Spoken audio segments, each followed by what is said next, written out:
World top rankings ఉన్న universities లో ఎలాంటి ఐఎల్స్ రాయకుండా ఫ్రీ ఎడ్యుకేషన్ అండ్ స్కాలర్షిప్ అందుకోవాలంటే కాంటాక్ట్ విదేశ్ కన్సల్ట్స్. నమస్తే కేఎస్ ప్రసాద్ గారు. నమస్తే అమ్మా. సార్, తెలంగాణలో ఫలితాలు వచ్చేసాయి, ప్రభుత్వ ఏర్పాటుకు అంతా సిద్ధమైపోయింది. ఒక కొలిక్కి వచ్చేసింది ఇక్కడ పరిస్థితి. అయితే రేవంత్ సీఎం కాబోతున్నారు. సార్, ఇప్పుడు ఈ ఫలితాలు కానీ ఈ ప్రభావం ఏపీ మీద ఏ విధంగా ఉండే అవకాశం ఉంది? ఏపీ మీద కాంగ్రెస్ మళ్ళీ అక్కడ రివ్యాంప్ అవడానికి ఒక ఛాన్స్ అయితే ఉంటుంది. ఎందుకంటే మీరు కుదేలే ఉన్న ఇక్కడ కాంగ్రెస్ కర్ణాటక ఎలక్షన్స్ తర్వాత ఇక్కడ రివ్యాంప్ అయింది. ఈ ఎఫెక్ట్ గ్యారంటీగా ఆంధ్రప్రదేశ్ కాంగ్రెస్ మీద పడే ప్రభావం ఉంటుంది. అందరూ ఇక్కడ కాంగ్రెస్ ఏముంది ఏం లేదన్న దగ్గర ఇక్కడ మీకు బీఆర్ఎస్ పార్టీ ఆంధ్రప్రదేశ్ రాజకీయాలకు ఒక గుణపాఠం నేర్పింది. ఎందుకంటే ఎక్స్పైర్డ్ ఫేసెస్ అన్నది, ఫేసెస్ ఎక్స్పైర్ అయిపోయి ఇక్కడ ప్రజలు ప్రభుత్వం మార్పు అన్న దాంట్లో ఫేసెస్ త్రూగా ఒక ఎక్స్పెరిమెంటల్ మాడ్యూల్ ఇచ్చారు. కొత్తగా ఎవరికైతే అవకాశాలు రెండు పార్టీలు కల్పించి వాళ్ళందరినీ 100% సక్సెస్ రేషియోతో చూపించారు ఇక్కడ. అండ్ వేరాస్ ఇక్కడ మీరు గమనిస్తే కాంగ్రెస్ పార్టీని ఓడగొట్టే ప్రాసెస్లో బీజేపీ పార్టీ ఎన్హాన్స్ అయింది. ఇది 6 నుంచి 13%. సో ఈ క్యాలిక్యులేషన్స్ కనుక ఆంధ్ర ప్రభావం చూపిస్తుంది అంటే స్తబ్దంగా పడున్న కాంగ్రెస్ పార్టీ ఒక ఎన్హాన్స్ అవ్వడానికి ఒక అవకాశం. అండ్ అక్కడ క్యాండిడేట్ల పరంగా వ్యతిరేకత, నేను ఎన్నోసార్లు చెప్తుంటాను, జగన్మోహన్ రెడ్డి సార్ ఎట్టి పరిస్థితుల్లో 80 మొహాలను ఎత్తి అవతలు వేసేయాలి గ్యారంటీగా. ఆ బేర్మెన్ అంటే 50% ప్రక్షాళన చేయాలి. చేయకపోతే దాని వ్యతిరేకత అన్నా లేకపోతే ప్రభుత్వం మీద పడిన నెగిటివిటీ అంతా వాళ్ళ వ్యక్తుల రూపంలో బయట తీయాలి. ఇక్కడ అదే జరిగింది ఇక్కడ. సో ఆంధ్రప్రదేశ్ ప్రభుత్వం మీద పడే మార్పు ఏంటంటే అక్కడ ప్రజలు ఎంత పర్సంటేజ్ ఆఫ్ పీపుల్ సంక్షేమ పథకాలు ఇక్కడ మీకు తెలంగాణకి ఆంధ్రాకి ఎందుకు కంపేర్ చేస్తున్నారో కూడా నాకు అర్థం కావట్లేదు. ఎందుకు అంటే ఫేసెస్ చేంజ్ అన్నది ఒకే ఒక ఆప్షన్ తప్ప రెండో ఆప్షన్ ఏంటంటే సంక్షేమ పథకాలు ఇక్కడ ఏవైతే బీఆర్ఎస్ పార్టీ చేసిందో లేదంటే నిరంతరం ప్రజల్లోకి వెళ్ళి చెప్పుకునే కార్యక్రమంలో ఆంధ్రప్రదేశ్లో ఎమ్మెల్యేలని మంత్రుల్ని జవాబుదారీతనం చేస్తూ ప్రతినిత్యం ప్రజల్లో ఉంచే కార్యక్రమం తెరలేపాడు. అండ్ సంక్షేమానికి ప్రతి గడపకి నాకు చేసి నీకు నేను ఇది ఇచ్చానని చెప్పగలిగాడు. ఇక్కడ ఏం చేశారో ప్రజలకు చెప్పుకోలేదు వీళ్ళు. అంచేత ఈ రెండు కంపేర్ చేయడం అనేది ఎంతవరకు సమంజసమో మీరే చెప్పండి. ఎందుకు అంటే నిరంతరం ప్రజల్లో ఉంచే ప్రజాప్రతినిధుల వలన +1 అండి -1 అండి ప్రభుత్వానికి ఖచ్చితంగా మేము చేసామని చెప్పుకుని వెళ్తుంది దగ్గర ఇది ఎందుకు చేసావు ఇది ఎందుకు చేయలేదని ప్రజలు ప్రశ్నించిన స్టాటిస్టిక్స్ కనుక తీసుకోగలిగితే అది క్యాండిడేట్ మీద వ్యతిరేకత ప్రభుత్వం మీద వ్యతిరేకత అన్నది అనలైజ్ చేసుకోవడం 2 నిమిషాల పని ఉంటుంది. ఎప్పుడైతే అది క్యాండిడేట్ మీద వ్యతిరేకత అన్నది కనబడుతున్నప్పుడు ప్రభుత్వం ఇంకెన్ని చేయాలన్న విశ్లేషణ కనుక ఆంధ్రప్రదేశ్లో కేటగిరికల్గా ఉన్నప్పుడు ఈ ఎలక్షన్స్ అక్కడ ఏ విధంగా ఎఫెక్ట్ పడతాయి? పైపచ్చి ఇక్కడ పోనీ ఒక ప్రత్యామ్నాయంగా ఉన్న ఇండియా కూటమిలో ఉన్న ఒక పార్టీ ఇక్కడ గెలిచింది అనుకోవడానికి, లేకపోతే ఎన్డీఏ కూటమిలో ఉన్న పార్టీ ఇక్కడ గెలిచింది అని చెప్పుకోవడానికి అక్కడ ఆంధ్రప్రదేశ్ రాజకీయాల్లో 2 పార్టీలు ఎన్డీఏ అండ్ ఐఎన్డీఏ కూటమిల్లో రెండిట్లోనే లేవు కదా. అయితే ఏ ప్రాతిపదిక మీద ఇక్కడ ఎఫెక్ట్ పడుతుంది అన్నది ఇంకొక కోణం. సో ఒక పార్టీ వైబ్రేషన్స్ ఒక పుట్టుక, ఈ పార్టీ ఏదైతే ఉందో తెలుగుదేశం అనేది కాంగ్రెస్కి వ్యతిరేక భావాలతో పుట్టింది. వీళ్ళు ఇక్కడ తెపేల మేళంగా వెళ్ళి వాళ్ళు గెలిస్తే వీళ్ళు డబ్బాలు టపాకాయలు కాల్చుకొని పిచ్చోల్లో తిరుగుతున్నారు. కానీ పైపచ్చి అక్కడ కాంగ్రెస్లో ఇవాళ నిజంగా రామారావు గారు చనిపోయిన రోజు అని చెప్పుకోవాలి. ఎందుకంటే తెలుగుదేశం జెండాలో ఎప్పుడైతే కాంగ్రెస్ పార్టీ హెడ్ ఆఫీస్లో కనబడుతున్నాయి గాంధీ భవన్లో, ఇంకా అంతకన్నా ఇంకా తెలుగుదేశంగా ఇంకేం అవమానం ఉంటుంది? పోరాటం వాళ్ళు 83 నుంచి పెట్టిన పార్టీ పోరాటమే కాంగ్రెస్ మీద. ఇవాళ వెళ్ళి జహాపనా రాజకీయాలు ఇది ఎరలేపుకుంటున్నారంటే ఇప్పుడు ఏమైనా ఐఎన్డీఏ కూటమిలో ఉన్నారా? మన జరిగి పిలిచి పేరెంటాలు ఇచ్చిన కార్యక్రమాలు అన్నీ జరిగాయి కదా ఎన్డీఏకి ఐఎన్డీఏకి. ఆ రెండింటి దగ్గరే పెద్ద మొత్తం ఇదులను పిలవలేదు కదా. పిలవనప్పుడు దేనికి ఎగేసుకుని సరదా పడుతున్నారు అంటే ఒక ముసుగేసుకొని ఇక్కడ రేవంత్ రెడ్డి త్రూగా మళ్ళీ ఏమైనా ఆల్టర్నేటివ్ మెకానిజం క్రియేట్ చేసుకుంటూ ఐఎన్డీఏ కూటమా మీకు మామూలుగానే ధైర్యశాసలు ఆమడ దూరంలో ఉన్నారు నరేంద్ర మోడీ గారు బీజేపీ పార్టీ అంటే. ఇప్పుడు ఐఎన్డీఏ కూటమిలో ఉంటే మామూలుగా ఉంటుంది మీకు సినిమా మామూలుగా ఉంటుందా?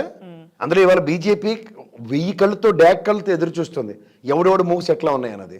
నీ మూవ్ తీసుకెళ్ళి నువ్వు కాంగ్రెస్కి అనుసంధానించుకుని చేస్తూ ఇది ఆంధ్రప్రదేశ్ మీద రాజకీయాల మీద ప్రభావం చూపిస్తుందంటే సార్ ఇప్పుడు అంటే చంద్రబాబు గారిని వీళ్ళు అందుకే ఆలోచిస్తున్నారు అనుకోవచ్చు సార్. ఎందుకంటే మొన్నటి వరకు ప్రచారం ఎట్లా జరిగిందో మనం చూసాం. వీళ్ళు అక్కడ ఇవి పార్టీ నేతలు కానీ జెండాలు కనిపించడం ఇవన్నీ తెలంగాణ అంటే అక్కడ కాంగ్రెస్ దగ్గర కూడా గాంధీ భవన్లో కూడా కనిపించిన పరిస్థితి రేవంత్ గెలిచిన తర్వాత ఫలితాలు వచ్చిన తర్వాత కూడా. కానీ ఇప్పుడు సపోర్ట్ చేశామని ఒక మీడియా ఏదైతే కొన్ని ప్రచారం చేస్తున్నాయో ఆ ప్రచారానికి కూడా కొంత వీళ్ళు భయపడుతున్న పరిస్థితి కనిపిస్తుంది. మీరు ఇప్పుడు అన్నట్టుగా బీజేపీకి ఎక్కడ దూరం అవుతామో కోపం వస్తుందేమో అన్న పరిస్థితి. ఇప్పుడు ఈ ఒక అడ్వాంటేజ్ సిచ్యువేషన్ క్రియేట్ అయిన రేవంత్ రెడ్డి లెటర్ కూడా ఈ పసుపు జెండాలు డ్యామేజ్ క్రియేట్ చేస్తాయి. అండ్ మోర్ ఓవర్ ఇవాళ మీరు ఒకటి గమనిస్తే ఇక్కడ ఏ పార్టీ అయితే ఎన్డీఏలో ఉందో ఉదాహరణకి జనసేన పార్టీ ఇక్కడ వాళ్ళకి వచ్చిన ఓట్లు 100 కన్నా తక్కువ బరిలెక్క కన్నా తక్కువ వచ్చినాయి. ఈ ఎఫెక్ట్ ఆంధ్రప్రదేశ్ మీద ఎలా ఉంటుంది? ఇక్కడ తెలంగాణలో ఉన్న తెలుగుదేశం నిలబడక శ్రేణులకు ఒక పిలుపు ఇవ్వని అధినాయకుడు అక్కడ తగుదనమ్మా అని జనసేనతో పొత్తు అని చెప్పి ఎలక్షన్స్కి ఎదురు కలిపి వెళ్తే జనసేనలో ఎలా ఆత్మస్థైర్యం దెబ్బతింటుంది? ఈ అక్కడ పవన్ కళ్యాణ్ ఇక్కడ ఏం చేశాడు? బీజేపీ మోకాలు తీసుకుని జనసేన అన్నాడు.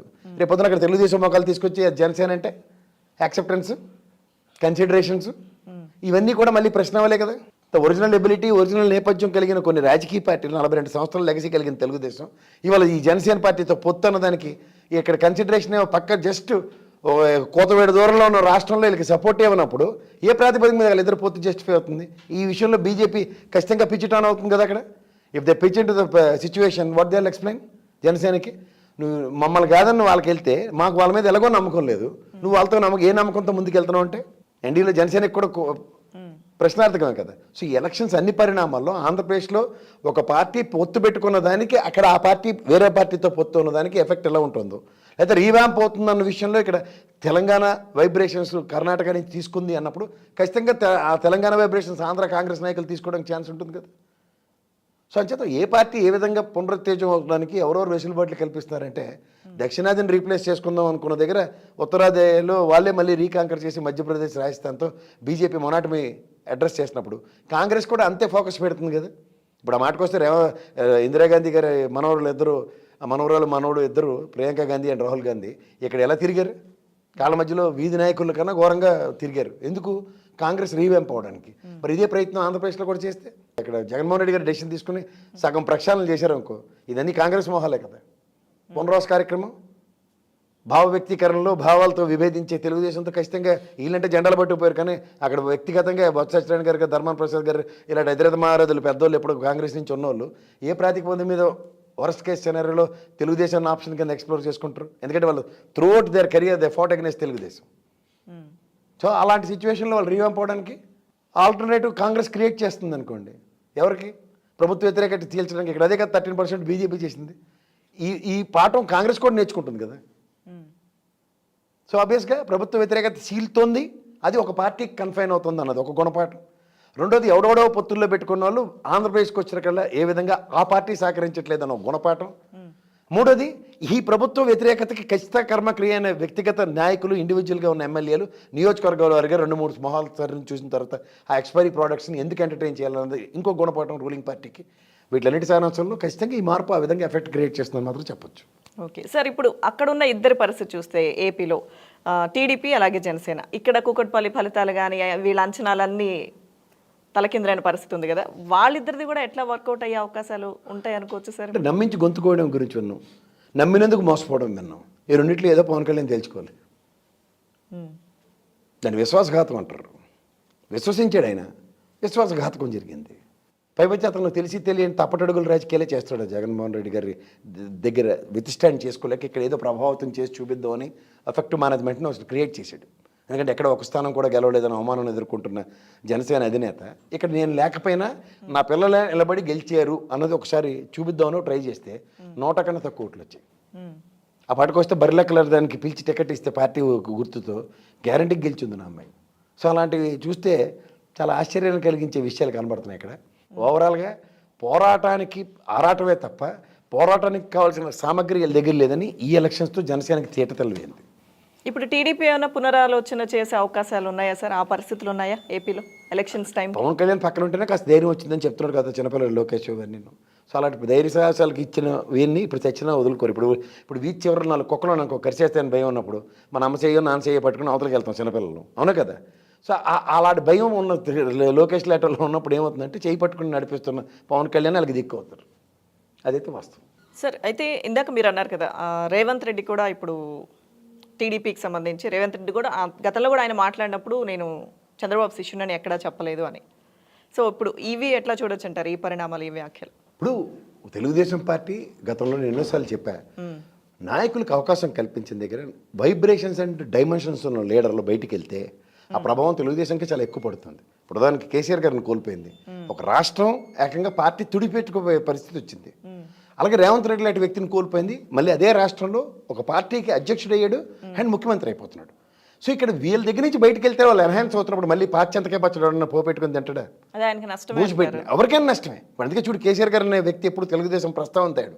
అవును sir. And wear the same is applicable for Revanth Reddy also. ఇక్కడ మీకు తెలుగుదేశం పరంగా వాళ్ళ ఆలోచన విధానం ఎలా ఉందో చూడు.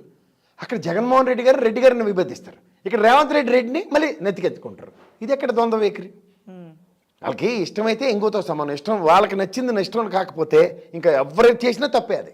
సార్ కానీ బహిరంగ రహస్యమే కదా సార్, వీళ్ళు టీడీపీ సపోర్ట్ కూడా ఉంది కాంగ్రెస్ గెలిచిన దానిలో అని ఎలా ఉంటుందమ్మా? నువ్వు కూడా అమాయకంగా అడుగుతున్నావు కానీ ఆ 1,00,000 మంది నా పాత విశ్లేషణ ఏమో చూడ, గచ్చిబౌలికి వెళ్ళిన 1,00,000 మంది అడవాడి బ్యాచ్ తప్ప మిగిలిన 38 లక్షలు ఎవరైనా ఓటేస్తే కుత్బుల్లాపూర్ కానీ నెక్స్ట్ ఇక్కడ కూకట్పల్లి కానీ లింగంపల్లి కానీ గ్రేటర్ హైదరాబాద్లో కాంగ్రెస్ ప్రస్తావన ఒక్కటేనే ఉందా? ఒక్కటేనే కాంగ్రెస్ గెలిచిందా? పైపచ్చి వాళ్ళ మెజారిటీలు చూసావా? అవును సార్. ఎలాంటి మెజారిటీలు వచ్చి చూసావు కదా వాళ్ళకి. ఏం మాడుతున్నారు వీళ్ళకి ఒరిజినల్గా పిరికితనానికి పరాకాష్ట.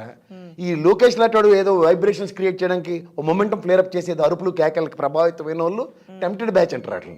ఆ టెంప్టెడ్ బ్యాచ్ ఇక్కడికి వచ్చి ఆవేశాలు ప్రదర్శిస్తారు. కొత్తగా వచ్చి సెటిల్ అయిన కొత్త నీరు బ్యాచ్ ఇది. దీనివల్ల ఏమవుతుంది, ఒరిజినల్ ఎబిలిటీస్ కలిగిన వాళ్ళకి ఎవరికి ప్రభావం చూపించలేదు. ఇది యాక్సెప్ట్ చేయండి. అండ్ పైపచ్చి కాంగ్రెస్కి గ్రేటర్ హైదరాబాద్ టెరిటరీలో ఒక్క సీట్ కూడా ఇవ్వలేదు. సో ఈ ప్రభావం తెలుగుదేశం లేదా శంకలు కొట్టుకోవడానికి ఉపయోగపడుతుంది తప్ప వాళ్ళ చేతకాంతనం కింద మాత్రం ఒప్పుకోరు. రూరల్లో సార్, రూరల్ ఎట్లా చూడొచ్చు అంటారు మనం? ఖమ్మం కానీ అటు సైడ్ అంతకుముందు కూడా ఖమ్మం ఎవరిదమ్మా అసలు? ఒరిజినల్గా మాట్లాడుకుందాం. ఇప్పుడు let's talk practicality. Ponguleti Srinivasa Reddy గారు ఎవరు ప్రోడక్ట్? జగన్మోహన్ రెడ్డి గారు వైఎస్ఆర్సీపీ ప్రోడక్ట్.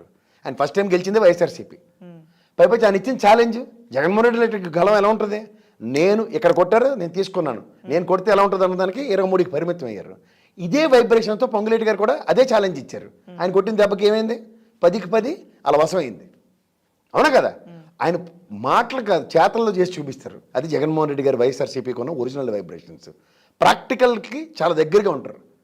మనకి ప్రాక్టికల్స్ ఉంటాయి చూడు, సైన్స్ చదివి స్టూడెంట్స్కి తెలిస్తే కప్పను కోయడం అని కొంతమంది భయం అని పోతారు. కప్పను కోసి మళ్ళీ కుట్లేసేంత సామర్థ్యం ఉంటుంది వాళ్ళకి. అదే వైఎస్ఆర్సీపీ. అంచేత కోసి కారం పెడతారని మా తెలంగాణలో అంటారు. అదే జరుగుతుంది చూసుకోవాలంటే.